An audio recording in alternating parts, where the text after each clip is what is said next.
Bakit maingay, Kitot? Luna! May ihi si Luna. Kitot, why maingay?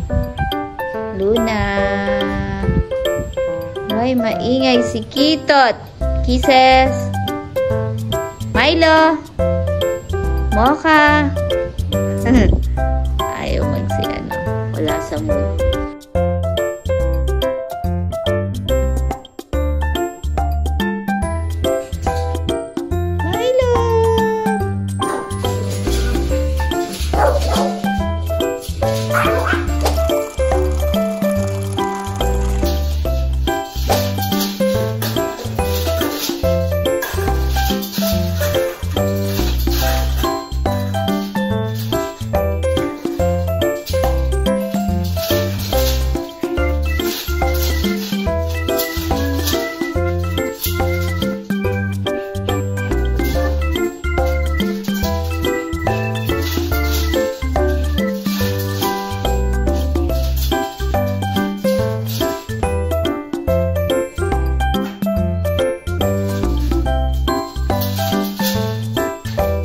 Ayan, so magpapakain tayo ng ating mga dogs today.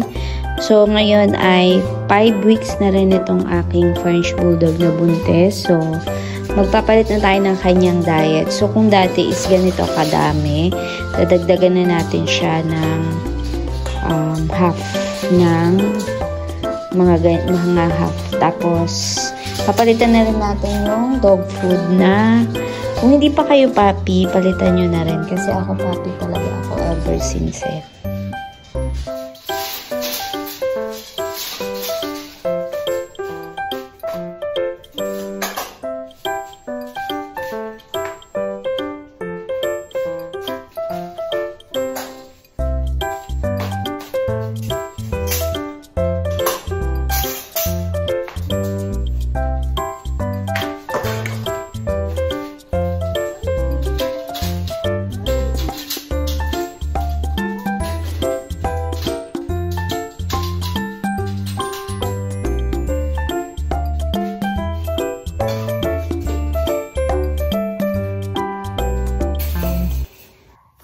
Video, yun nga, nagpakain tayo ng ating mga dogs. So, i-share ko sa inyo kung ano ba yung naging diet ng aking preggy na French Bulldog. Kasi marami sa inyo nagtatanong kung ano ba dapat gawin, kung paano ba sila pakainin, or may pagkakaiba ba sa pagpapakain natin nung hindi sila buntis at ngayong buntis sila.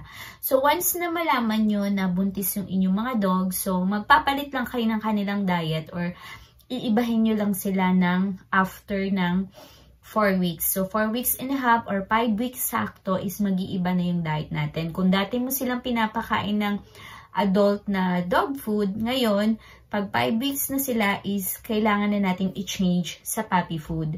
So, ganun yung magandang gawin nyo para makuha ng mga puppy yung nutrients na galing sa puppy dog food. Kasi, mas madaming protein ang makukuha ng ating mga puppy sa loob ng tiyan kapag puppy dog food ang kanilang gamit. So, ako kasi, before, nung hindi pa siya buntis, is pinapakain ko siya ng 2 times a day. So, ngayon na 5 weeks na siya and medyo lumalaki na yung tiyan niya kasi yung 5 weeks is yun yung time na nagde-develop na yung ating mga puppy sa loob.